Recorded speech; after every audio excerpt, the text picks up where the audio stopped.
आप सभी का निमाई पाठशाला की सूत्र स्तोत्र शास्त्र की कक्षा में बहुत बहुत स्वागत है। मैं ऐसे ही ठाकुर जी से प्रार्थना करती हूँ और आशा भी करती हूँ कि आप सबका स्वास्थ्य बढ़िया है और आप सब जो प्रति दिन के जो भगवत गीता के नियम को इतने सुंदर रूप से अपने प्रति दिनचर्या में धारण किए हुए हैं, वो मुझे बड़ी प्रसन्नता दे रहा है। अभी कुछ समय पहले हम लोगों ने जब श्री राम लला की प्रतिष्ठा हुई, एक कैंपेन स्टार्ट किया निमाई के Ram, and I was so happy to see that each one of you was so excited about it. मैं अभी अयोध्या जी थी कुछ दिन पूर्व, और अयोध्या जी में मैं जैसे ही पहुंची तो मुझे वहां पर एक माता मिली। उन्हें मैंने कभी प्रत्यक्ष तो देखा नहीं, पर उन्होंने मुझे एक पुस्तक दी। आप सबको जो नियम दिया था राम राम का, उन्होंने मुझे पूरी पुस्तक राम नाम लिख कर दी। देखिए,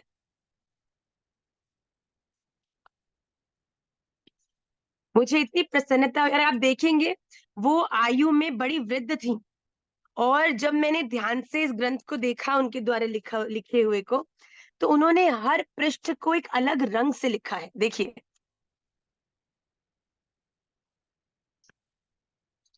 तो मैं मनी मन ये सोच रही थी कि हमने संख्या दी थी 108, पर आप में से कितने बालक हैं जो न जाने 108 से भी कितनी आगे पहुंच गए। पर क्या मैटर करता है, यहाँ पर समझने वाली बात क्या है कि इट डजंट मैटर कि आपने एक बार राम नाम लिखा या आपने पूरा ग्रंथ राम नाम का लिखा। व्हाट मैटर्स कि आपने किस भावना के साथ हर एक राम नाम को लिखा। जब मैंने इनकी पुस्तक देखी तो मेरे मन में ऐसा भाव आया कि एक एक पृष्ठ को अलग अलग रंग से लिखने का जो उनका भाव है, वो उनके प्रेम को प्रदर्शित करता है। वो दिखाता है कि उनका ठाकुर जी के प्रति कितना प्रेम है, कि वो उस प्रेम को, उस राम नाम को इतनी सुंदर रूप से सजाकर, जब हम किसी को गिफ्ट देते हैं तो गिफ्ट को कितनी सुंदर तरह कवर करते हैं। जिस किसी से हम जब प्रेम करते हैं उस पे फूल भी लगाते हैं, उस पे लिखते भी हैं, अपनी फीलिंग्स भी लिखते हैं।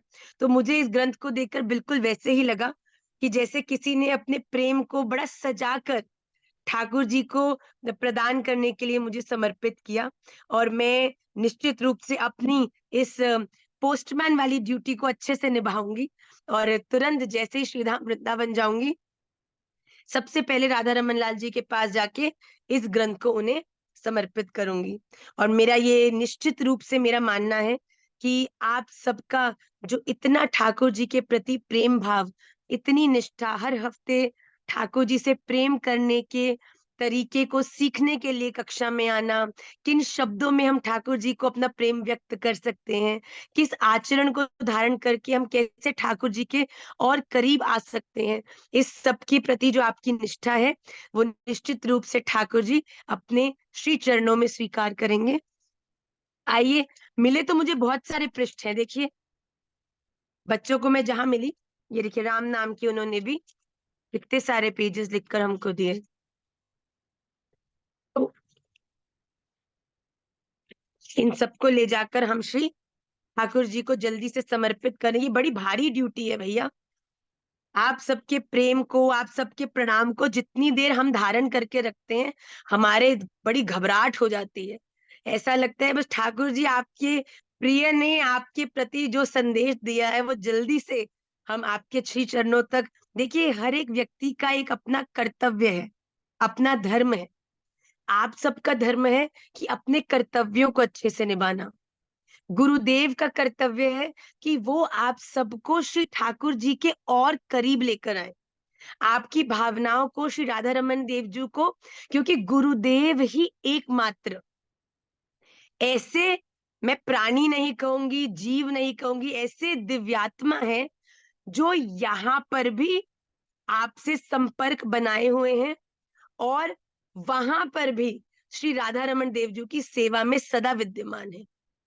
तो केवल गुरु ही वो माध्यम है जो आपको और राधा रमन जी को जोड़ते हैं, जो आपकी फीलिंग्स को, आपके मैसेजेस को, आपकी भावनाओं को, आपके अश्रुओं को, आपकी प्रॉब्लम्स को राधा रमन जी को बताकर उनसे प्रार्थना करते हैं कि वो आप पर अपनी कृपा करें।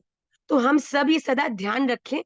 इसीलिए हम ये कहते हैं कि जब भी हमें कोई पालक कोई जिज्ञासा करता है या हमें कोई अपने प्रेम पत्र देता है कि राधा रमन जी तक पहुंचा देना, तो हमारे सबसे बड़ा ये धर्म ही है कि हम आपके उस प्रेम को राधा रमन जी को ऐसे का वैसे ही ठाकुर जी के सामने उसे प्रस्तुत कर दें।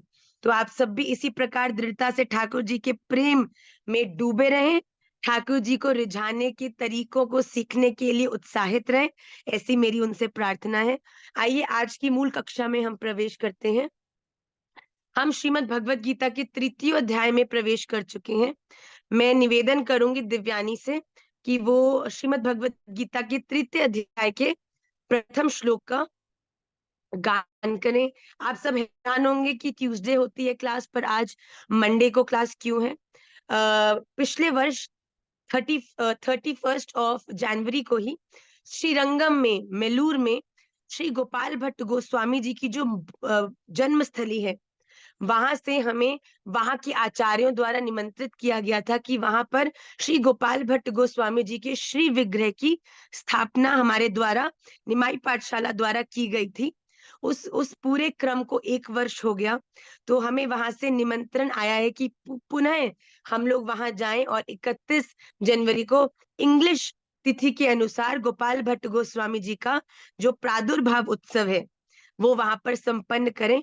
उसी के कारण कल हमारी यात्रा है और इसके कारण कल कक्षा होना संभव नहीं था, इसीलिए आज की कक्षा को हमने, नॉर्मली कक्षा पोस्टपोन होती है, आज इस बार कक्षा प्रीपोन हो गई, so that we do not miss the class. The most important thing is that we should have the class, और वो कभी एक दिन आगे पीछे कुछ घंटे आगे पीछे हो जाए तो ये भी परीक्षा है that ठाकुर जी के लिए how you balance your entire life, your entire schedule, your entire day। और आप सब आए आज की कक्षा में, उसके लिए बहुत बहुत धन्यवाद। ओम श्री परमात्मने नमः। श्रीमद् भगवद गीता अथ तृतीयो अध्याय। अर्जुन उवाच। राधेश्याम मैया। राधे राधे बेटा। अर्जुन उवाच जायसी चेत कर्मणस्ते मता बुद्धिर्जनार्दन तत्किं कर्मणि घोरे मां नियोजयसि केशव। वेरी गुड बेटा। मैं दूसरा करूंगी मल्लिका।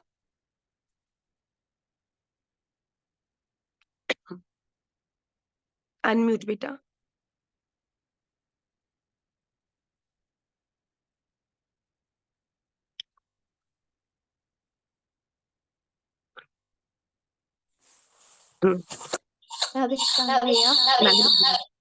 राम व्यामीश्वरेव वाक्यानां बुद्धि आपकी आवाज एको कर रही है बेटा। व्यामीश्वरेव वाक्येन बुद्धिं मनोयसीम मे बिल्कुल तदेकं आराम से मल्लिका, बिल्कुल स्ट्रेस नहीं। मैया बैठी है सामने निश्चित और कोई परीक्षा नहीं है। आराम से, घबराना नहीं, कांपना नहीं, बिल्कुल भी आराम से, बिल्कुल धीरे धीरे पढ़ो, कोई दिक्कत नहीं है। व्यामीश्वरेणेव वाक्येन बुद्धिं बुद्धिं मोहयसीव मे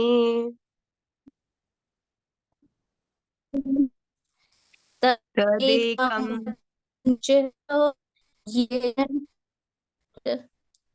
तदेकं वद निश्चय येन श्रेणु आप्नुयाम्। सुंदर प्रयास बेटा। व्यामिश्रेणेव वाक्येन बुद्धिं मोहयसीव मे तदेकं वद निश्चित्य येन श्रेयो हमाप्नुयाम्। सुंदर प्रयास बेटा। मोहित कौस्ता जी। श्री भगवान उवाच।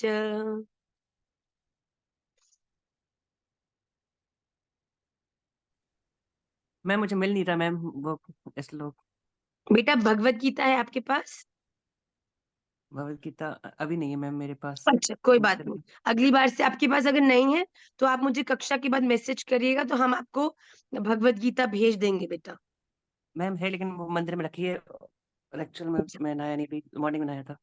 अच्छा ठीक है बच्चे। सुधांशु। प्रणाम भैया। प्रसन्न लाला।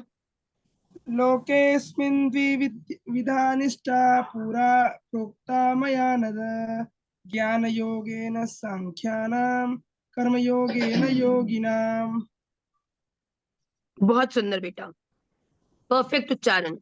हमने 3 श्लोक तृतीय अध्याय के करे हैं, अब हम चतुर्थ श्लोक की ओर अग्रसर होंगे।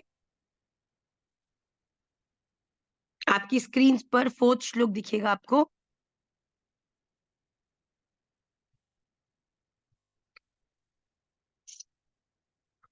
न कर्मणामनारम्भान् नैष्कर्म्यं पुरुषोऽश्नुते, न च सन्न्यसनादेव सिद्धिं समधिगच्छति। न कर्मणाम् अनारंभात् नैष्कर्म्यं पुरुषः अश्नुते, न च सन्न्यसनात् एव सिद्धिं समधिगच्छति। पुरुष मतलब मनुष्य, न तो कर्मणाम कर्मों का, अनारंभात आरंभ किए बिना, नैष्कर्म्यम निष्कर्मता को, सन्न्यसनात् कर्मों को केवल, एव त्याग मात्र से, सिद्धिम सिद्धि यानी अश्नुते योग निष्ठा को प्राप्त होता है, च और न, अच्छा सॉरी, पुरुषः मनुष्य, न तो कर्मणात् कर्मों का, अनारंभात आरंभ किए बिना, नैष्कर्म्यम निष्कर्मता को यानी योग निष्ठा को, अश्नुते प्राप्त होता है, और न सन्न्यसनात् कर्मों कर्मों के केवल एव त्याग मात्र से, सिद्धिम सिद्धि यानी सांख्य निष्ठा को ही, समधिगच्छति प्राप्त होता है। इसको ध्यान से समझेंगे। मनुष्य न तो कर्मों का आरंभ किए बिना निष्कर्मता का अनुभव करता है, और न ही कर्मों के त्याग मात्र से सिद्धि को ही प्राप्त होता है। जैसा कि मैंने कहा कि अगर आप जीवन में कर्म करते हैं, कोई भी कार्य करते हैं, तो वो कार्य आपको सदा कर्म बंधन में बांधने वाला है। पर अगर आप कोई व्यक्ति ये सोच ले कि मैं अपने जीवन में किसी भी कर्म को ही नहीं करूंगा, मैं एक कर्म कमरे में बैठ जाऊंगा और कोई भी कर्म नहीं करूंगा, किसी भी कर्म में नहीं फंसूंगा, कोई कर्म ना, किसी का ध्यान रखूंगा, ना इस संसार में व्यवहार करूंगा, कुछ भी नहीं करूंगा, तो भगवान कहते हैं कि ये जो स्थिति है कि हम कर्म ही नहीं करें, कि हम कर्म को प्रारंभ ही नहीं करें, आरंभ ही नहीं करें, तो आप इन कर्म को न करके कभी भी कर्म योगी नहीं बन सकते। कर्म योगी मतलब वो व्यक्ति जो अपने कर्मों को निष्कामता से करता है, जो फल की इच्छा ना रख के अपने, देखो अगर कर्म योगी बनना है तो कर्म तो करना है पर फल में नहीं फंसना। पर अगर कोई व्यक्ति कहे कि मैं कर्म ही प्रारंभ नहीं करूंगा, तो क्या वो कर्म योगी हुआ? नहीं, क्योंकि कर्म योगी वो है जो कर्म तो करता है पर कर्म को श्री ठाकुर जी को समर्पित करके उसका जो एक्शन है उसे ठाकुर जी को प्रदान कर देता है। और दूसरी और अगर कोई व्यक्ति कहे कि मैं कर्मों का त्याग कर देता हूं, अर्थात मैं अपने जीवन में किसी भी कर्तव्य को, अपने धर्म को न कर कर जंगल में चला जाऊंगा, तो वो फिर भी किसी भी प्रकार की सिद्धि को प्राप्त नहीं होगा, अर्थात वो सांख्य योगी भी नहीं कराएगा। सांख्य योगी कौन होता है? जो संपूर्ण संसार का परित्याग करके एक भिन्न स्थान पर जाकर एकांतिक रूप से भजन करके भगवान को प्राप्त करने की चेष्टा करता है। और कर्मयोगी कौन होता है? जो इस संसार में रहते हुए अपने कर्मों को भगवान को समर्पित करके निष्कामता से अपने कर्मों को करते हुए, फल की इच्छा न करते हुए जो कर्म करता है वो कर्मयोगी होता है। तो भगवान कहते हैं अगर कोई व्यक्ति कर्मों को ही ना प्रारंभ करने का प्रयास करे तो ना तो वो कर्मयोगी हुआ और ना ही वो सांख्य योगी हुआ। अर्थात एक मनुष्य को के जीवन में उसके द्वारा कर्म करना अति अनिवार्य है।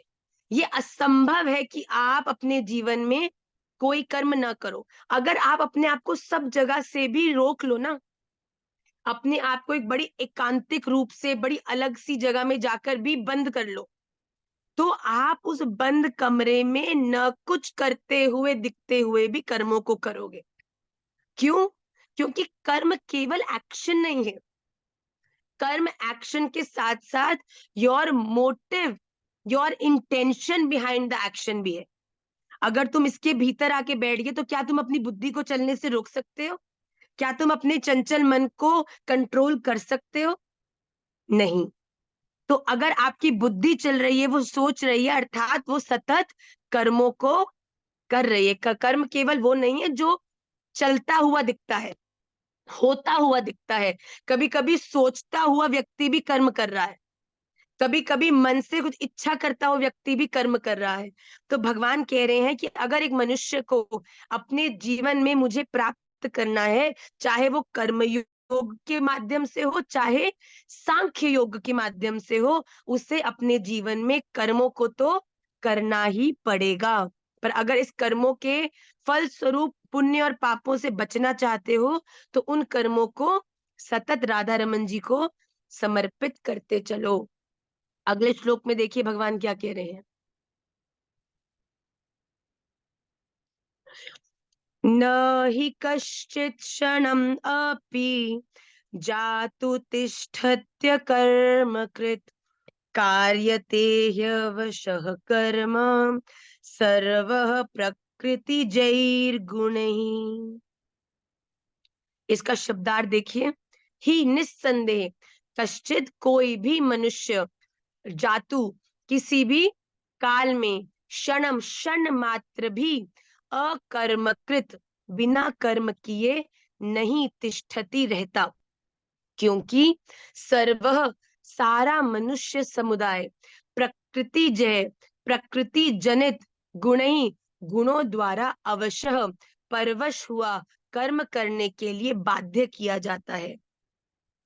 जैसा कि मैंने पूर्व श्लोक में भी विस्तार करते हुए बताया कि अगर कोई व्यक्ति प्रयास भी करे कि वो कर्म ना करे, ये जो प्रकृति है, प्रकृति ने जो मनुष्य को बनाया है, उसके भीतर ये स्वतः गुण है कि वो कर्म करेगा ही करेगा। वो कर्म करने के लिए बाध्य है। जैसे कि आप अपनी नाक और मुंह बंद कर लो कि मैं सांस नहीं लूंगी, नहीं लूंगी, बहुत देर आप बंद करके रखो। पर एक समय ऐसा आएगा कि चाहे आप नहीं भी लेना चाहो, फिर भी नेक मात्र भी छिद्र आपके हाथों से हल्का हुआ, वहीं से ही हवा अंदर जाएगी और न चाहते हुए भी आप श्वास ले लोगे। ठीक बात है कि नहीं? क्योंकि श्वास लेना आपके इस मनुष्य देह का स्वभाव है। हम कितनी भी व्यस्तता में हो, कितनी भी अनुकूलता प्रतिकूलता में हो, कितना भी हमारे पास खाना खाने तक का समय ना हो, पर क्या किसी मनुष्य के पास ऐसा कभी समय आया है कि उसके पास सांस लेने का समय ना हो? ऐसा कभी है कि आप काम कर रहे हो पर सांस लेने का सांस स्वतः घट रही है, क्योंकि ये मनुष्य का स्वभाव है। वैसे ही भगवान कह रहे हैं कि कर्मों को भी करना मनुष्य का स्वभाव है। मनुष्य बाध्य है कर्म करने के लिए। अगर वो ये चाहे भी कि वो कोई भी प्रकार के कर्म ना करे, फिर भी वो कर्म करेगा ही करेगा। अगले श्लोक में देखिए।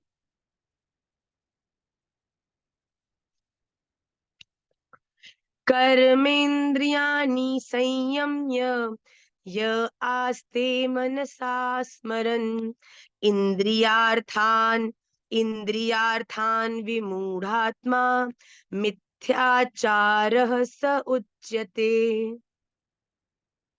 यह जो विमूढ़ात्मा, मूढ़ बुद्धि मनुष्य, जो मूर्ख है, अविवेकी है, कर्मेंद्रियानी, समस्त इंद्रियों को हठ पूर्वक ऊपर से, ध्यान देने का शब्द है अर्थ में ऊपर से, संयम्य रोक कर, मनसा मन से, उन इंद्रियार्थान इंद्रियों के विषयों का स्मरण चिंतन करता है, सह वह मिथ्याचार, मिथ्याचारी अर्थात दंभी कहा जाता है।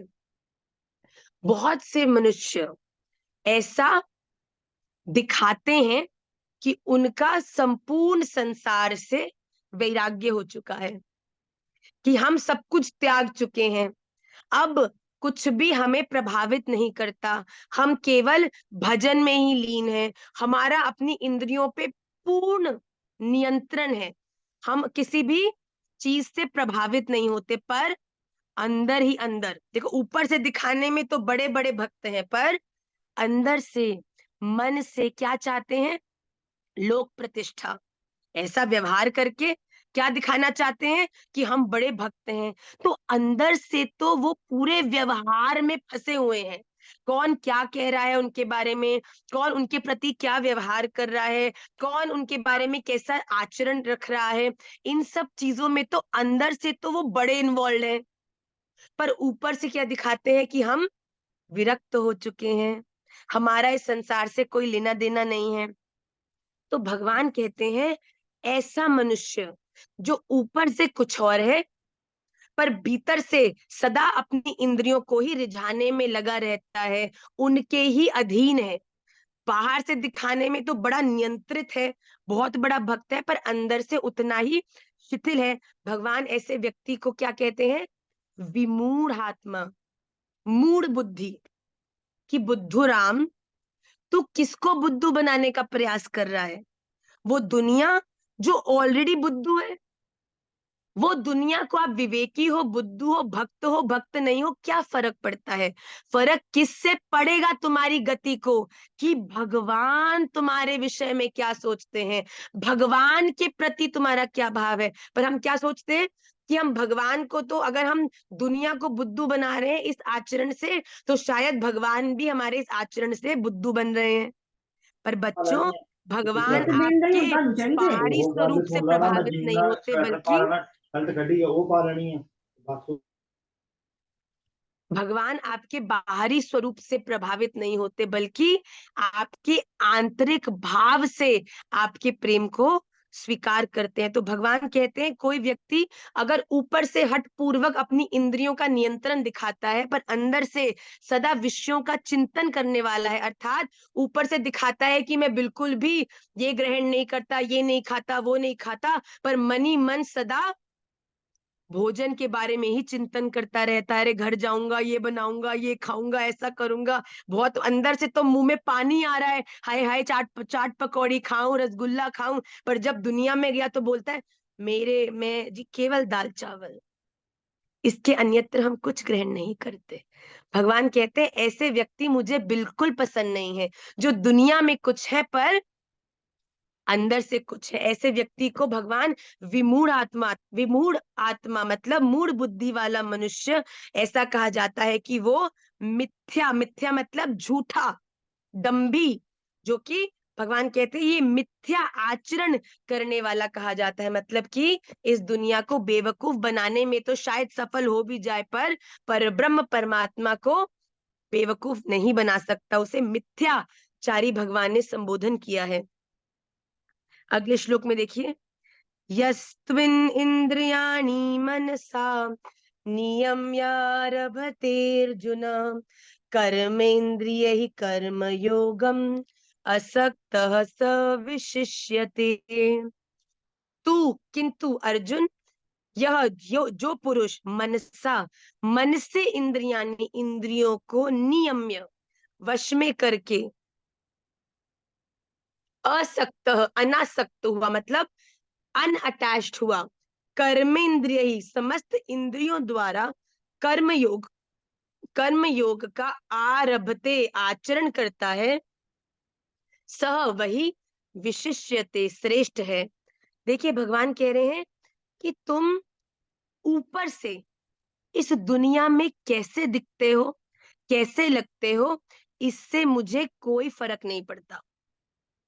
मैं साची कहती हूँ, हम जो ये तिलक धारण करते हैं, वैष्णव आचरण करते हैं, वैष्णव पोशाक पहनते हैं, कंठी धारण करते हैं, ये कोई भगवान को प्रभावित करने का इससे कोई संबंध नहीं है। ये सब कुछ आप अपनी आंतरिक शुद्धि के लिए करते हैं। अर्थात जब आप कहीं जा रहे हैं, तब जब आप कंठी धारण करते हैं, आप कंठी की मर्यादा के कारण बहुत सी गलत चीजों को करने से रुक जाते हैं। आप ये जानते हुए कि आप वैष्णव हैं, वैष्णव पोशाक धारण करे हैं, अपनी प्रणाली का तिलक धारण करे हैं, इसके कारण आप बहुत बार गलत आचरण करने से अपने आप को रोक लेते हैं। क्यों? क्योंकि इस समय आपका स्वरूप उस प्रकार का होता है। तो भगवान कहते हैं कि तुम रूप कैसा भी धारण कर लो।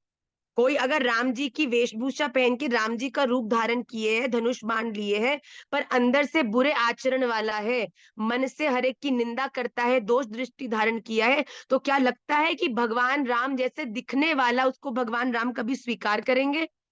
नहीं। पर भगवान कहते हैं तुम ऊपर से चाहे हिप हॉप भी लगो, तुम ऊपर से चाहे जिस भी प्रकार के वस्त्र पहनो, पर अगर अंदर से तुम सदा भगवान से जुड़े हो, अगर आंतरिक मन से तुम राधा रमन को बार बार ये प्रेम करके याद कर रहे हो, अगर तुम बार बार दूसरों के हित का विचार कर रहे हो, अगर तुम दूसरों की सेवा करने में रुचि रख रहे हो, तो चाहे ऊपर से वैष्णव न दिखते हुए भी स्वयं भगवान तुम्हारे पास आकर तुम्हें अपने संग ले जाएंगे। यही भगवान इन श्लोकों के माध्यम से कह रहे हैं कि जो मनुष्य मन से, ऊपर से नहीं, मन से, आप बाहर क्या कर रहे हो दुनिया वो ही देख सकती है, पर राधा रमन जी वो सीसीटीवी कैमरा है जो वो भी देख सकते हैं जब दरवाजे बंद होते हैं, जब कोई नहीं देख रहा होता तब ऊपर वाला सदा देख रहा होता है। तो भगवान को ये भी पता है कि तुम संसार में क्या हो, पर ये भी सदा पता है कि तुम अंदर से, मन से किस प्रकार का आचरण धारण करने वाले हो।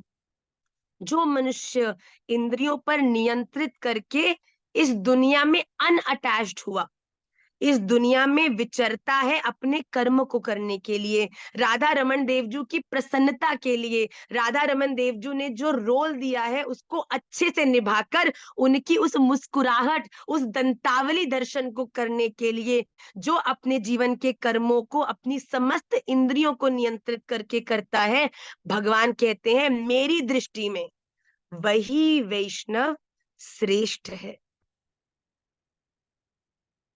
ये सदा ध्यान रखिए, ऊपरी रूप से आप क्या हैं, कैसे हैं, ये आपका निजी भाव है, पर आप अंदर से कैसे हैं, भगवान उसी से आपको मिलेंगे या नहीं मिलेंगे उसका निर्णय करते हैं।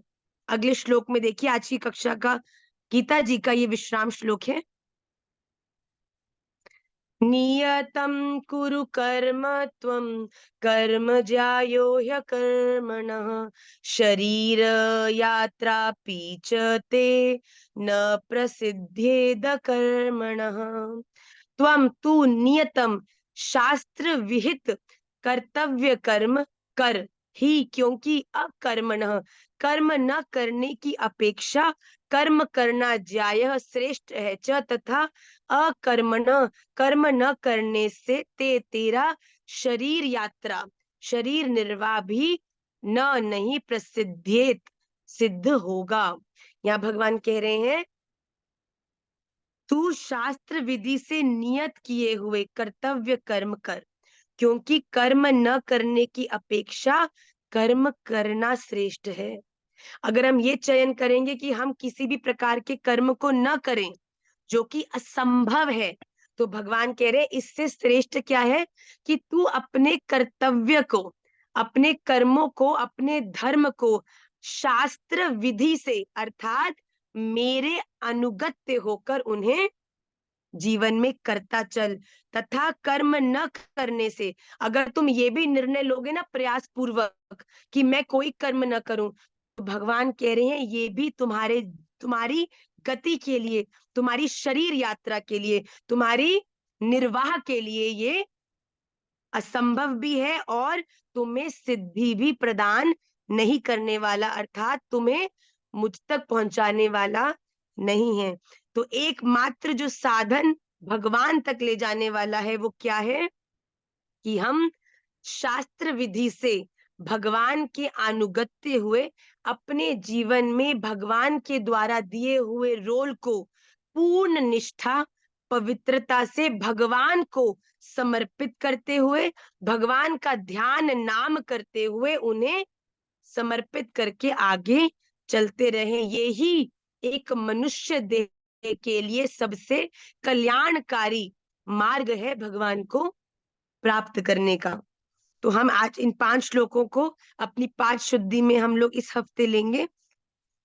मेरा निवेदन है कि आप लोग प्लीज संग संग पाठ शुद्धि करते जाइएगा, अथवा आपको संस्कृत का जो उच्चारण है उसकी जो शुद्धता है वो आप जितना प्रयास करते जाएंगे उतनी ही शुद्धता उसकी जो उच्चारण की है वो बढ़ती जाएगी। पर अगर आप केवल क्लास में ही सुनेंगे और फिर उसका अभ्यास नहीं करेंगे तो पूर्व में जो किए हुए श्लोक है उनको पढ़ने में आपको कठिनाई होगी।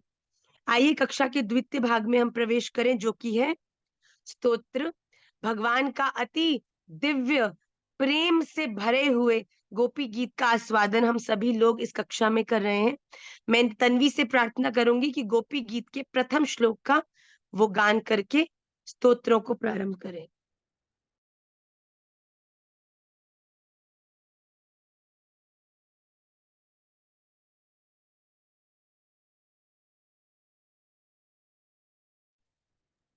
अब अनम्यूट करो बेटा। राधे श्याम माँ। राधे राधे बेटा। जयति तेऽधिकं जन्मना वृजम् जन्मना व्रजः श्रयत इन्दिरा शश्वदत्र हि दयति दृश्यताम् दयित दृश्यतां दयित दयित दृश्यताम् दिक्षुतावका स्तवय त्वयिन्द्रिता स्वाम और इसको अच्छे से याद करना है बेटा। राजेश जी दोबारा से प्रथम श्लोक का गान करिए। राधे राधे दी माँ। राधे। गोपी गीत गोप्य तन्वी म्यूट करो उचुः बेटा। जयति तेऽधिकं जन्मना व्रजः श्रयत इन्दिरा शश्वदत्र हि दयितदृश्यताम् दिक्षुतावका स्त्वयि धृता सव त्वां विचिन्वते। बहुत सुंदर। रमा जी द्वितीय श्लोक। शरदु शरदुदाशये साधुजातस सरसिजोदर श्रीमुषादृशा सूरतनाथ ते शुल्कदासिका वरद निघ्नतो नेह किं वद। अद्भुत प्रमा जी, वेरी गुड। कृपा बच्चे। वेश विषजलाप्यया व्यालराक्षसा वर्षमारुता प्रद्युतानला वृषमयात्मजा विश्वतो भया ऋषभते वयं रक्षितामः। बहुत सुंदर। चांदनी जी। न खलु गोपिका। हरे हरे कृष्णा माता जी, मेरा नाम हरिप्रिया है। हरि प्रिय, वाह वाह वाह। निश्चित रूप से आप हरि की प्रिया ही है लाली। न खुलू गोपी न खलु बच्चे, न न खलु खल गोपी काननंदनो गाओ मेरे संग संग गाओ, मेरे संग संग गाओ। न खलु गोपिका, बोलो।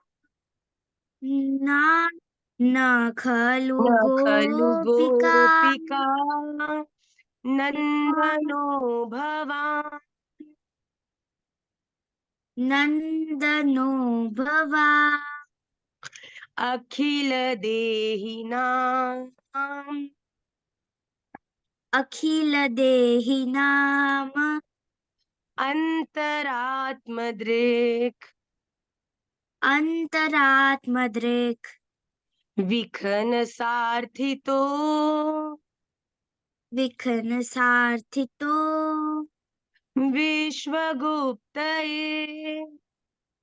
विश्वगुप्तये सख उदेवान् सख उदेवान् सात्वतां कुले। सात्वतां कुले। बहुत सुंदर हरिप्रिया जी। अब इसका अभ्यास करना बेटा। रुचिका जी। विरचिता भयम।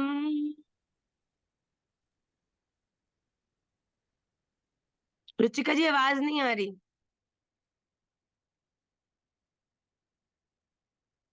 हेडफोन्स लगाए हैं आपने?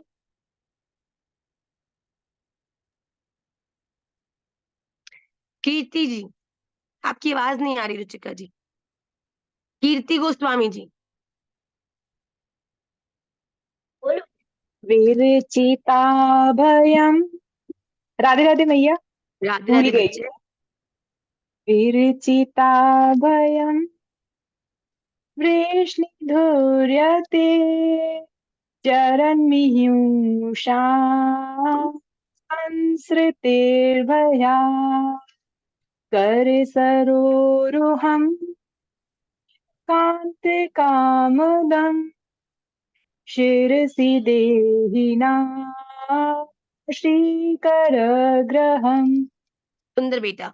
सोनिका भैया छिब्बर माफ जी, करना गीता जी। मुझे। व्रज जनातिहन् वीरयोषिता निज जन स्मय ध्वंसेनास्मित भजे सखे भव किंकरी स्मनो जलेरुहानिनं चारुदेशये दर्शय। बहुत सुंदर। आदर्श बच्चे। प्रणतदेहिनां पापकर्शनम् तृणचरानुगम् श्रीनिकेतनम् फणिफणार्पितम् ते पदाम्बुजम् कृणुकुचे शिनु रेणुकुचेषुना चेषुना कृन्धियच्छयम्। कृन्दिहृच्छयम् पार्थ सारथी दास जी। मधुरया। राधे राधे मैया। दंडवत राधे प्रणाम। राधे बच्चे। मधुरया गिरा वल्गुवाक्यया बुधमनोज्ञया पुष्करेक्षण विधिकरीरिमा वीरमुह्यते वीर रद मुह्यति। वीरमुह्यति रधरसीदुना प्याययस्वनः। आकांक्षा। तव कथा। राधे राधे भैया। राधे राधे बच्चे। तव कथामृतम् तप्तजीवनम् कविभिरीडितम् कविभिरन्दितम् कल्मषापहम् श्रवणमङ्गलम् श्रीमदाततम्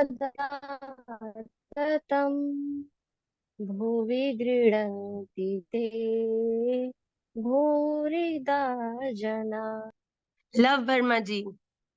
प्रहसितम प्रिय। प्रयास करेगा लाला। जी मैया प्रयास करूंगा। करो। प्रहिसितं प्रिय प्रही नहीं, प्रहसितम। प्रहसितं प्रिय प्रेम वीक्षणं विहरणं च ते ध्यानमङ्गलम् रहसि संविदो या हृदय स्मरं स्पृश या हृदि स्पृशः। कुहकनो मना क्षोमयन्ति। बहुत सुंदर प्रयास बेटा, वेरी गुड। आइए आज हम गोपी गीत के अगले श्लोक की ओर बढ़ेंगे। आप सबकी स्क्रीन पर शो आएगा। चलसियद्व्रजा चारयन् पशून् नलिन सुंदरम नाथ ते पदम् शीलतृणाकुरै सीदतीति नः कलिलतामनां कांत गच्छति। देखिए, अगर कोई दूध का स्वादन करना चाहे और जब वो दूध में मेवा भी डाले, बादाम भी डाले, केसर भी डाले, काजू भी डाले, किशमिश भी डाले, और जब वो उस दूध में वो सब कुछ घोल दे और कुछ समय उस दूध को रख दे, तो ये बताओ कि दूध में जितना मेवा, जितना भी माल होगा उस दूध में, वो कहाँ जाएगा? या जो केसर है, जो केसर जैसी वस्तुएं हैं, वो ऊपर आ जाएंगी, और मेवा, बादाम, जो भारी चीजें हैं, वो उस ग्लास में नीचे बैठ जाएंगी। तो भगवान भी ऐसे ही अखिल रसामृत सिंधु है। तो भगवान का भी जो आनंद में भी सर्वोत्तम आनंद है, या तो वो भगवान के अधरामृत में है, भगवान के प्रसाद में है, और या फिर भगवान के श्री चरणारविंद में है। तो गोपियों ने गोपी गीत में न केवल एक बार बल्कि 4 बार भगवान से उनके चरणों की याचना करी है। इस श्लोक में भी गोपियां क्या कह रही हैं भगवान से? चलसी यद व्रजा चारयन पशून। हे हमारे प्रिय स्वामी, तुम्हारे चरण, हे राधा रमन लाल, आपके जो श्री चरणारविंद हैं वो इतने कोमल हैं, इतने कोमल हैं कि स्वयं कमल भी उनके सामने कठोर है। कमल से भी ज्यादा सुकोमल आपके चरणारविंद हैं। जब आप गौ माता को चराने के लिए व्रज से निकलते हो, तब ये सोचकर कि आपके वे युगल चरण कंकड़, तिनके एवं कांटे चुभ जाने के कारण आपको कष्ट देते होंगे, हमारा मन बेचैन हो जाता है, हमें बड़ा दुख होता है। तो आप देखिए गोपियों की इस समय मनस्थिति क्या है कि भगवान गोपियों से छुप कर वन में छुप गए, गोपियों से रूठ कर वन में छुप गए हैं। अब जो ठाकुर जी हैं उन्होंने कोई पादुका तो धारण की नहीं है, और गोपियों से छुपने के कारण ठाकुर जी इधर से उधर दौड़ रहे हैं। तो गोपियां भगवान को वो समय याद दिला रही हैं कि आपको पता है, हम ये जानती हैं कि आपके चरण कमल इतने सुकोमल हैं कि हमें ये बात सदा हृदय को इतनी पीड़ा देती है कि आप नंगे पांव गैया को चराने के लिए जब वन में जाते हैं तो उन कोमल कोमल चरणों में कांटे, पत्थर, कंकड़ चुभते होंगे, तो आपको कितनी पीड़ा होती होगी।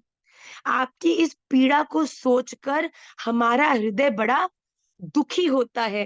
हे ठाकुर जी, आज भी आप हमसे छुपते हुए वन में उन्हीं कांटों पत्थर पर इधर उधर दौड़ रहे हैं, आपके चरणों में कितनी पीड़ा हो रही होगी। आप अब ये छुपना बंद करें और आकर हमें दर्शन देके अपने उन सुकोमल चरणों को हमारे वक्षस्थल पर रख के उन्हें हमें प्रदान करें। ऐसा गोपियां बार बार ठाकुर जी से निवेदन कर रही हैं कि आप अपने, जब आप किसी से प्रेम करते हैं तो नेक सा भी उसे कष्ट हो, आपको कितनी पीड़ा होती है। आपके बच्चे हो, चाहे आपके पति हो, आपके परिवार के जन हो, वो गिर जाए, उन्हें चोट लग जाए, कोई कंकड़ चुभ जाए, तो आपके मन को कितनी पीड़ा होती है।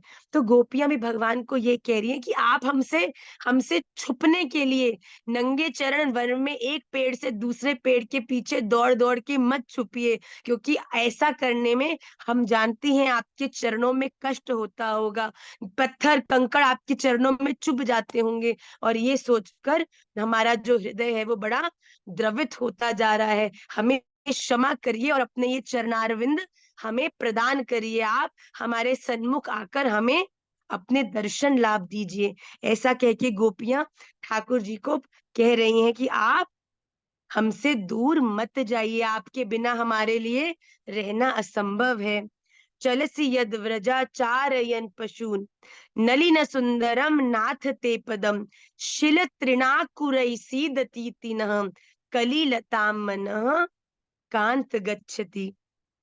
हे हमारे प्राणनाथ, हमसे छुपने के लिए आप कंकड़ों का कष्ट मत सहो, क्योंकि आपके द्वारा सहा हुआ कष्ट अनंत कोटि होके हमारे हृदय को पीड़ा देता है। देखिए, जो कष्ट सह रहा है वो तो सह रहा है, उसे अनुभव कर रहा है, पर जो उसका प्रियजन है ये अनुभव करके कि मेरा प्रिय इस कष्ट को कितनी पीड़ा पूर्वक अनुभव कर रहा होगा, तो जो नहीं कष्ट पा रहा उसका कष्ट जो पा रहा है उससे भी बढ़कर हो जाता है, क्योंकि वो ये तो नहीं जानता कि साची रूप से कितना बड़ी पीड़ा है, पर एक अनुमानित पीड़ा का ध्यान करके वो उस पीड़ा को अपने हृदय में और बड़ा बना लेता है। तो गोपियां ठाकुर जी से कह रही हैं कि आप अपने चरण कमलों को कष्ट न दे और हमें पुनः दर्शन का लाभ दें। ऐसा कह के गोपियां गोपी गीत के इस 11वें श्लोक में 11वें श्लोक में ठाकुर जी से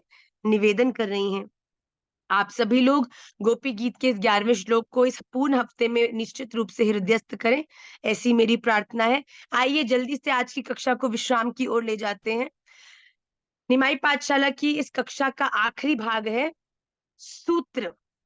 आज के सूत्र का भाव बड़ा अलौकिक है, बड़े ध्यान से सुनिएगा, क्योंकि आज का जो सूत्र है वो मैं नहीं बल्कि आप लोग मुझे देने वाले हैं। आज आप मुझे बताएंगे कि इस भाव से, इस स्टोरी से आपको क्या लगता है कि एक वैष्णव को, एक मनुष्य को अपने जीवन में क्या उतारना चाहिए। तो एक बार क्या होता है, एक राजा अपने राज्य में धैर्यता की परीक्षा लेने के लिए उसने एक काम किया। उसने अपने राज्य की जो सबसे इम्पोर्टेंट रोड है, जिससे सब लोग आते जाते हैं, जिससे हर गाड़ी, जो व्यापारी है वो काम को जाते हैं, जो गृहस्थी है वो काम को जाते हैं आते हैं, उस वाली जो रास्ता था, उस मार्ग के ऊपर एक बहुत बड़ा पत्थर रख दिया, और वो पत्थर भी ऐसे रखा जिसके नीचे स्प्रिंग था। तो वो पत्थर बड़ा सा रखा और उसने प्रतीक्षा करी कि देखते हैं कि मेरी प्रजा का इस बड़े से पत्थर को लेके क्या प्रतिक्रिया रहती है। तो अगले दिन लोग जब उस रास्ते से जाना शुरू हुए, इतना बड़ा पत्थर इतनी छोटी सी रोड पर देखकर लोगों के लिए आना जाना बड़ा कठिन हो गया। वो ही रास्ता जो लोगों को अपने घर से काम तक 15 मिनट में वो पहुंच जाते थे, उस बड़े से पत्थर के वहां होने के कारण जो बहुत सारी गाड़ियां वहां अटक जाती, जिसके कारण जाम लग जाता, और वो ही 15 मिनट का जो रास्ता था वो एक एक घंटा, आधे आधे घंटे वहां पे लगने लग गया। पर दुनियादारी फिर भी चलती रही। रोज लोग आधा आधा एक एक घंटा वहीं प्रतीक्षा करते, हॉर्न पे हॉर्न मारते, इधर उधर से गाड़ी निकालते और अपने काम पर जाते। एक फल वाला भी रोज अपने घर से मंडी में फल की रेडी लगाने के लिए जाता। पहले दिन वो गया, बड़ा कष्ट हुआ। दूसरे दिन भी देखा वही पत्थर पड़ा है। तीसरे दिन उसके मन में आया कि क्यों ना मैं प्रयास करूं कि ये पत्थर हट जाए, इवन दो देखने में वो पत्थर बड़ा विशाल था। तो उस अकेले रेडी वाले ने रोड की साइड में अपनी रेडी को लगाया और उसने जाकर उस बड़े से पत्थर पे अभी हाथ ही रखा था और धक्का लगाने के लिए बिल्कुल थोड़ा सा ही दम लगाया था, उतने में ही वो पत्थर हिल के, क्यों? क्योंकि वो पत्थर तो राजा द्वारा लगाया गया था और उस पत्थर के नीचे स्प्रिंग था कि कोई भी अगर प्रयास करेगा इसको हिलाने का तो तुरंत ही वो पत्थर वहां से हिल जाएगा। और वो पत्थर हिल के इतनी व्यवस्था भी की थी कि आगे एक बहुत बड़ा गड्ढा था, और जैसे ही उस पत्थर को हाथ लगाया, वो पत्थर आगे बढ़कर उस गड्ढे में गिर गया और वो जो रोड थी वो बिल्कुल खाली हो गई। आज वो रोड उस पत्थर से मुक्त थी। फिर से जिन लोगों को जो 10 मिनट केवल लगते थे, आज उस पत्थर के हटने के कारण फिर से उनका जो समय है वो बचत हो गया और वो समय से अपने घर पहुंचने लग गए, अपने काम पर पहुंचने लगे, वापसी में घर भी समय पे पहुंचने लगे। पर एक बड़ी अद्भुत बात हुई, जब उस विशाल पत्थर को उस फल वाले ने धक्का दिया, उसने ध्यान किया कि जैसे ही पत्थर वहां से हिल गया, उसके नीचे एक बहुत बड़ी पोटली पड़ी थी। और जब उसने उस पोटली को उठाकर देखा तो उसने देखा, क्योंकि राजा ने परीक्षा ली थी, उसके नीचे 100 स्वर्ण मुद्राएं पड़ी थी। 100 सोने के सिक्के एक पोटली में बंद करके राजा ने उस व्यक्ति के लिए रखे थे जो उस बुलडोजर को, उस बड़े से बोल्डर को, उस पत्थर को वहां से हटाकर उस मार्ग को खाली कर देगा। ये बड़ी सुंदर एक स्टोरी है जो हमारे जीवन में हमें बहुत सारी चीजें सीखने की प्रेरणा देती है। तो मैं चाहूंगी आज मैं कंक्लूड करूं मॉरल के साथ, पर आपका क्या भाव है कि इस मॉरल स्टोरी से हम क्या सीख सकते हैं? कौन मुझसे शेयर करना चाहेगा? हाँ जी माधव, अनम्यूट करो माधव।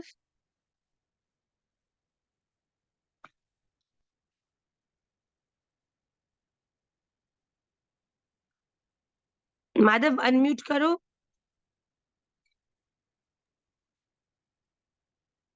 राजेश जी कुछ बोलना चाहते हैं। जी राजेश जी। दूसरों की खुशी में ही हमारी खुशी है।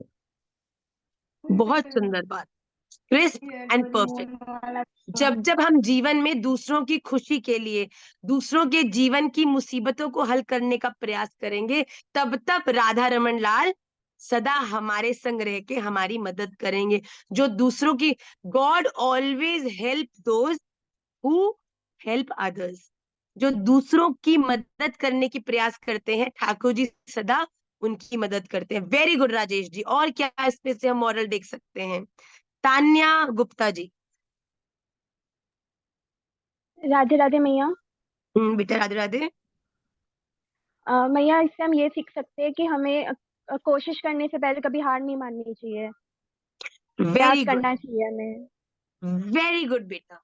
One of the very very important moral जो हम इस दृष्टांत से सीखते हैं कि हमें अपने जीवन में मुसीबतों को देख कर ही उन्हें इतना बड़ा नहीं मान लेना चाहिए कि ये तो हमारे बस की बात ही नहीं है। मैं साची कहती हूँ, अगर राधा रमन लाल आपके जीवन में किसी भी प्रकार की प्रतिकूलता या मुसीबत प्रॉब्लम को लाते हैं ना, तो उसके साथ उसके सल्यूशन को भी और उस प्रॉब्लम से लड़ने की क्षमता सामर्थ्य को भी प्रदान करने के बाद ही उस प्रॉब्लम को आपके जीवन में प्रवेश करते हैं। इसीलिए हमें सदा प्रयास करना चाहिए।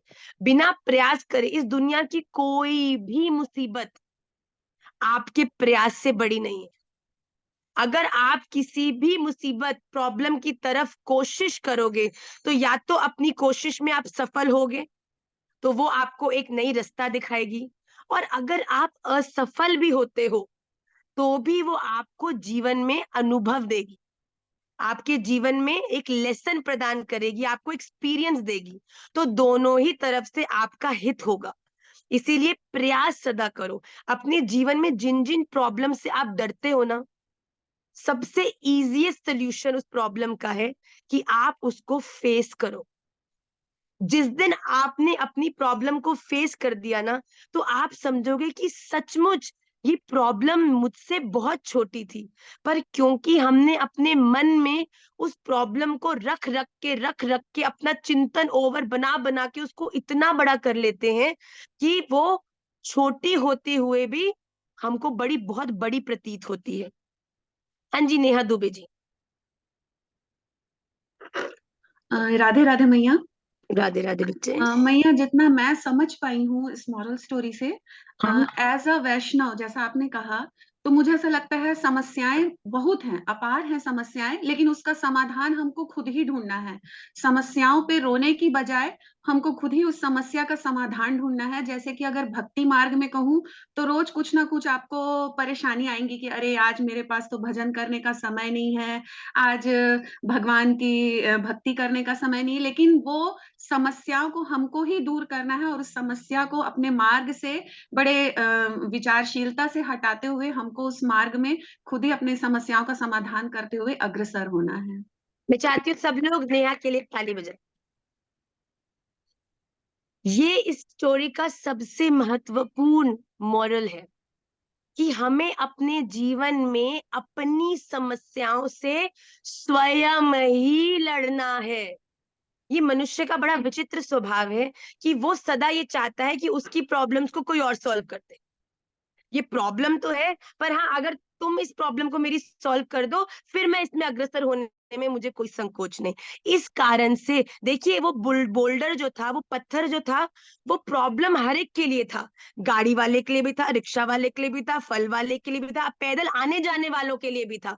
पर किसी ने भी कोसा उस पत्थर को, सबने, रोज लोग कोसते, ये पत्थर कब हटेगा, राजा को भी कोसा, रोड को भी कोसा, पत्थर को भी कोसा, आगे पीछे चलने वाले लोगों को भी कोसा, पर किसी ने भी प्रयास नहीं किया कि उस पत्थर को कोई हटाए।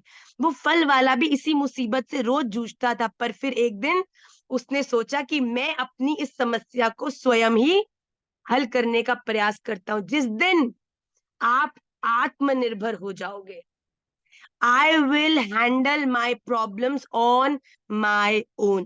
मैं अपनी समस्याओं को खुद सॉल्व करूंगी, मैं अपनी समस्याओं को खुद फेस करूंगी। ज्यादा से ज्यादा क्या होगा, असफल होंगी। असफलता भी मुझे अपने जीवन में मैं जहां आज खड़ी हूं उससे एक कदम आगे ही ले जाएगी।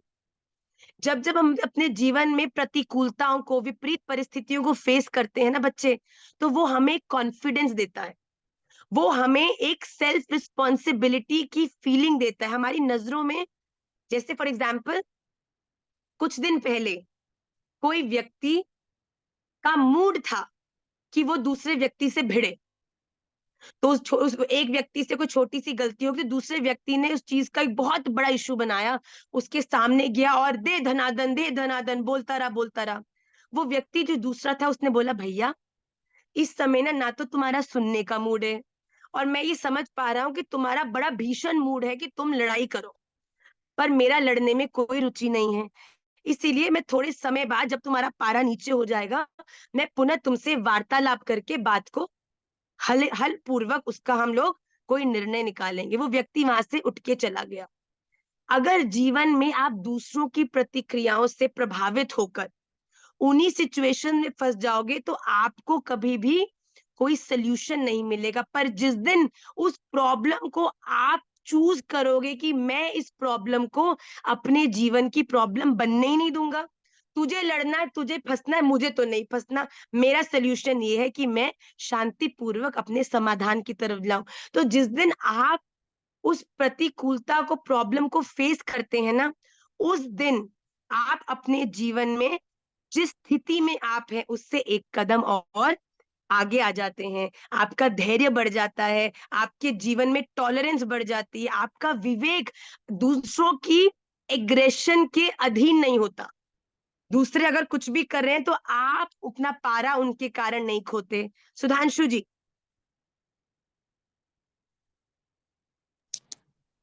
प्रणाम भैया। भैया मैंने ये समझा है आपके इस सूत्र से कि जो कर्मनिष्ठ होते हैं उनके सामने अगर चट्टान आ जाए तो उन्हें अपने कर्म के लिए उस चट्टान का सामना जरूर करना चाहिए। Very good. मैंने ये समझा भैया। बहुत सुंदर। अगर तुम्हारा कर्म है कि तुम्हारी वो राज्य राजा का है पर रहने वाले तो प्रजा तुम हो ना, उस पे रोज उस रोड पे चलते तो तुम हो, तो ये तुम्हारी जिम्मेदारी है कि जिस रोड पर तुम रोज चलते हो तो उस रोड का भी ध्यान केवल राजा का नहीं तुम्हारा भी है। तो तुम्हारा कर्म है कि तुम उसका ध्यान रखो। तो उस व्यक्ति ने भी अपने कर्म को किया जिससे कि वो कर्म योगी भी हो गया। Very good. सुधांशु ने एक नया पुट दिया इसको। Very good. वत्सल। राधे श्याम भैया, दंडवत प्रणाम। प्रसन्न है लाला। भैया अगर मैं इसको अपने हिसाब से देखूं तो हम ये इस रूप से देख सकते हैं, जो पत्थर जो बोल्डर बीच में था उसको हम एक रूप से माया के रूप में देख सकते हैं। जैसे माया होती है ना, और जितनी भी वो क्लास में लग रहा है मुझे, आप इंग्लिश वाली। वत्सल। नहीं, मैं नहीं लगाता भैया क्लास इंग्लिश वाली। इंग्लिश वाली नहीं लगाता। नहीं भैया, चलो जैसे अच्छा बताओ। हम जैसे बोल्डर को एक माया के रूप में देख सकते हैं।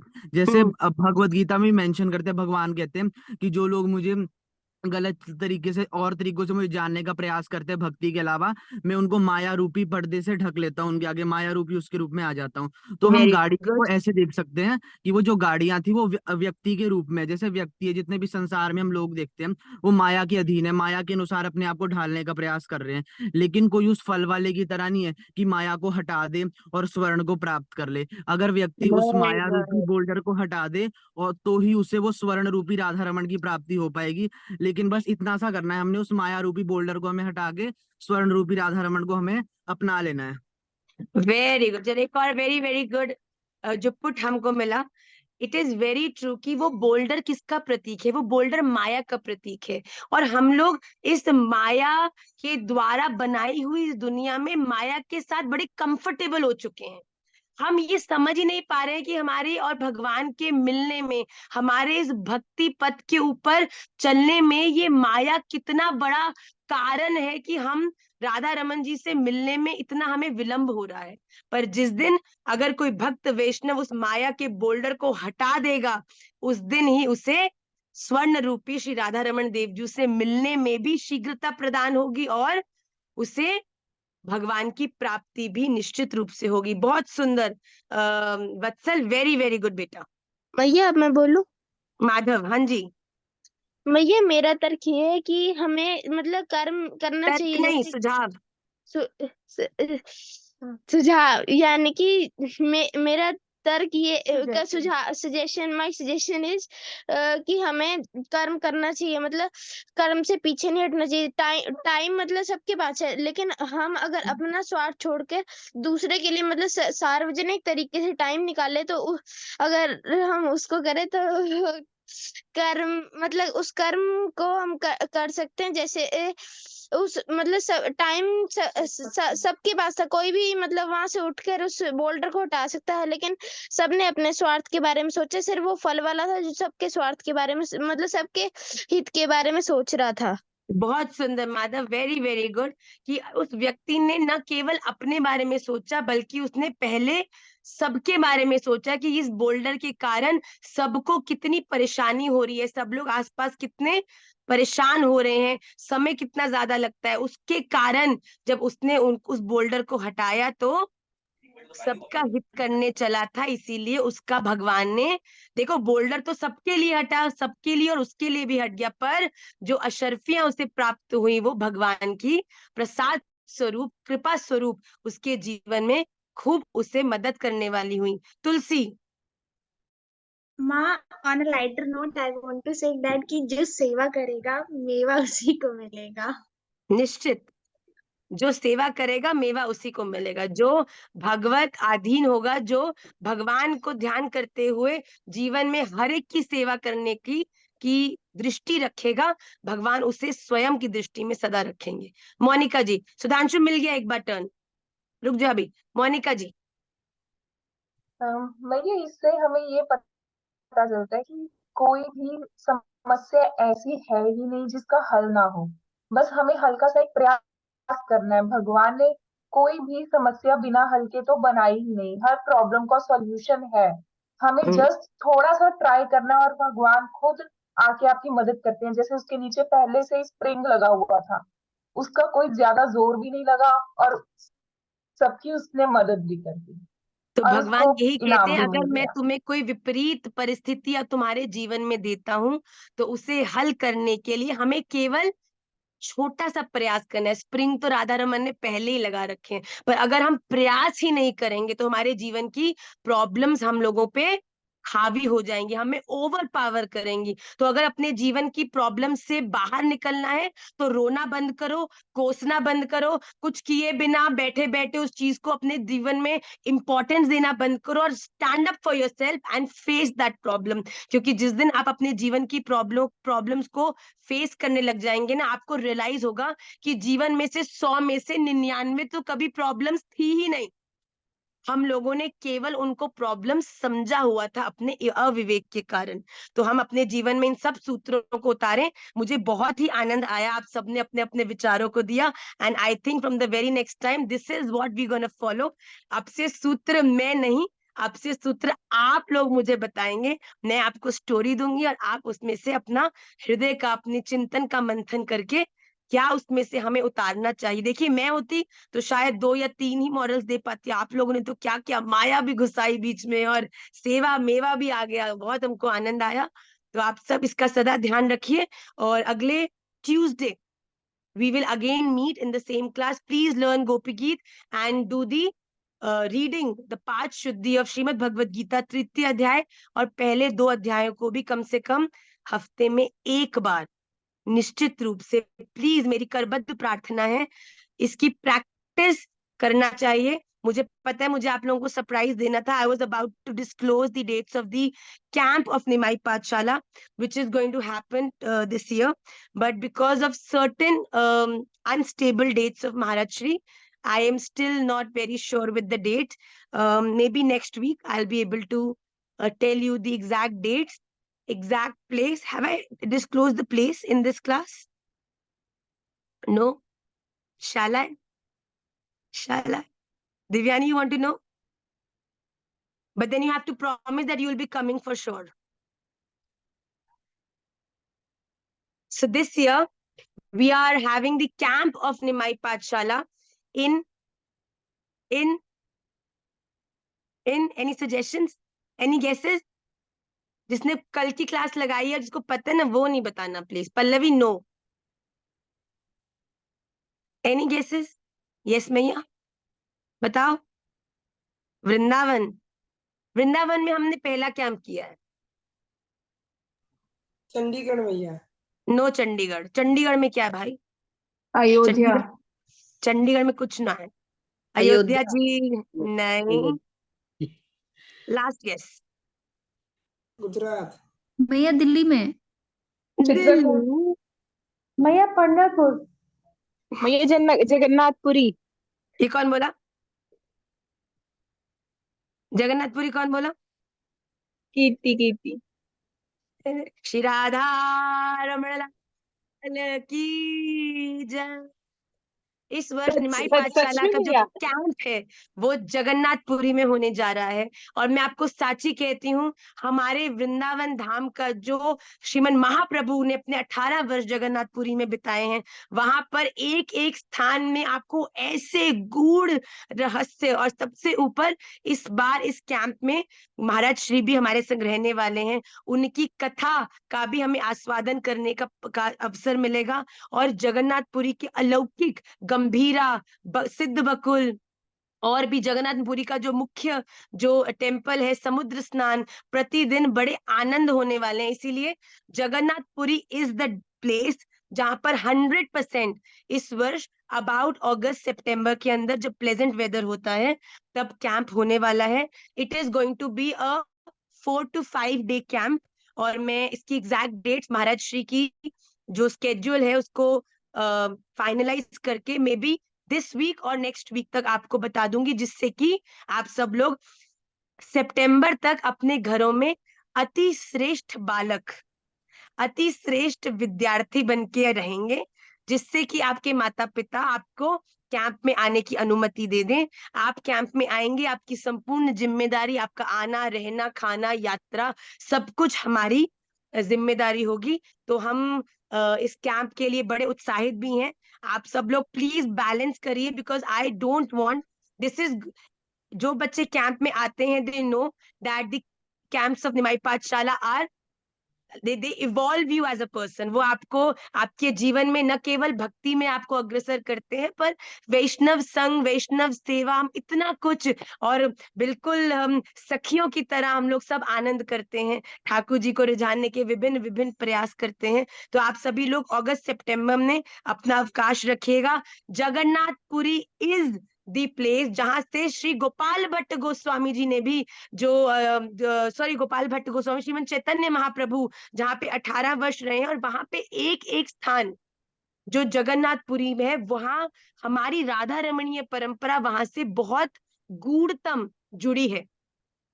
श्रीमन चैतन्य महाप्रभु जब श्री जगन्नाथपुरी में, जगन्नाथ मंदिर में, श्री जगन्नाथ जी में जब विलीन हुए हैं, तभी यहाँ वृंदावन धाम में श्री राधा रमन लाल गोपाल भट्ट गोस्वामी जी के श्रृंगार सेवा का स्वादन करने के लिए शालिग्राम जी से प्रकट हुए हैं। तो ये भाव है कि पुरी में जगन्नाथ जी में राधा श्री चैतन्य महाप्रभु विलीन हुए, और वहीं से श्रीमन चैतन्य महाप्रभु वृंदावन धाम में शालिग्राम जी से प्रकट हो गए हैं। बहुत सी अद्भुत रहस्य जगन्नाथपुरी में आप सबको प्राप्त होंगे। किस प्रकार वहां के जो विभिन्न स्थान है, वहां के टोटा गोपीनाथ, जो हमारा मतलब जगन्नाथ जी के दर्शन से भी पहले महाराज श्री हम टोटा गोपीनाथ जी दर्शन करने जाते हैं। अद्भुतम वहां की लीला है, अद्भुतम वहां का जो स्थान है, भाव है, वो सब एक एक स्थान का हम प्रतिदिन का क्रम रखने वाले हैं, और बड़ा ही आनंद होने वाला है। खूब हरि नाम, खूब संकीर्तन होने वाला है। तो ये सब क्रम जो कैंप होगा उसमें होने वाला है। आप सभी लोग प्लीज अपने अपने घरों में व्यवस्था जमानी शुरू कर दीजिए। जिनके माता पिता थोड़े मानने में कठिन है, तो हम भी अगर आप चाहेंगे तो उन्हें हाथ जोड़ के निवेदन कर लेंगे कि आप आए, उनको मना लेंगे। दिव्यानी ओके, मुझे लग रहा है थोड़ा सा क्रम पर आना है, आना है, ये मन में भाव रखना है और प्रयास करना है, ये हमारा धर्म है।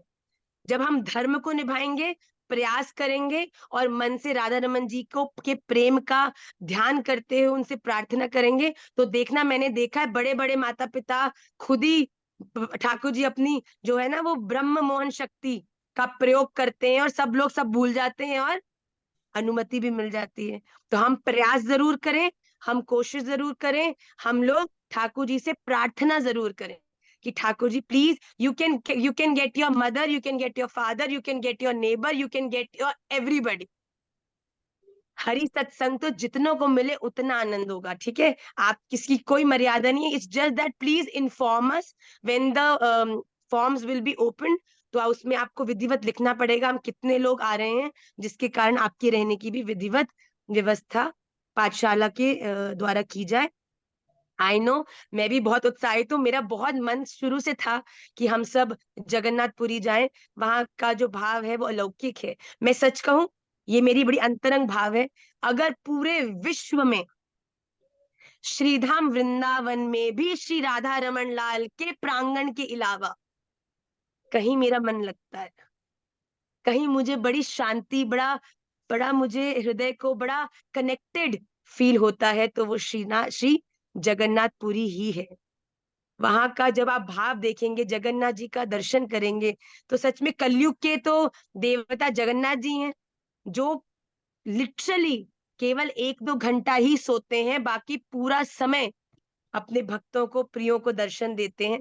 तो आप सभी लोग अगस्त सितंबर के लिए तैयार हो जाइए, घरों में व्यवस्था बनानी शुरू कर दीजिए। अगले हफ्ते, 1-1.5 हफ्ते के अंदर I will also disclose the final dates of the camp.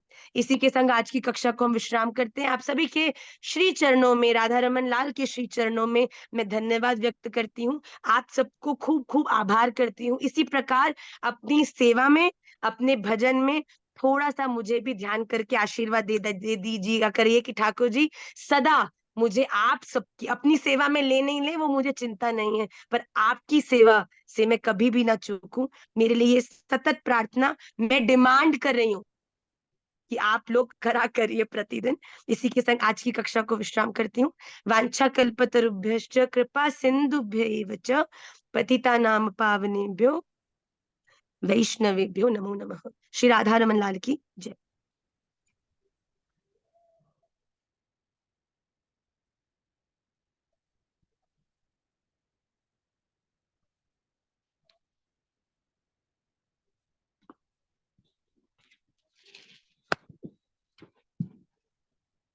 No.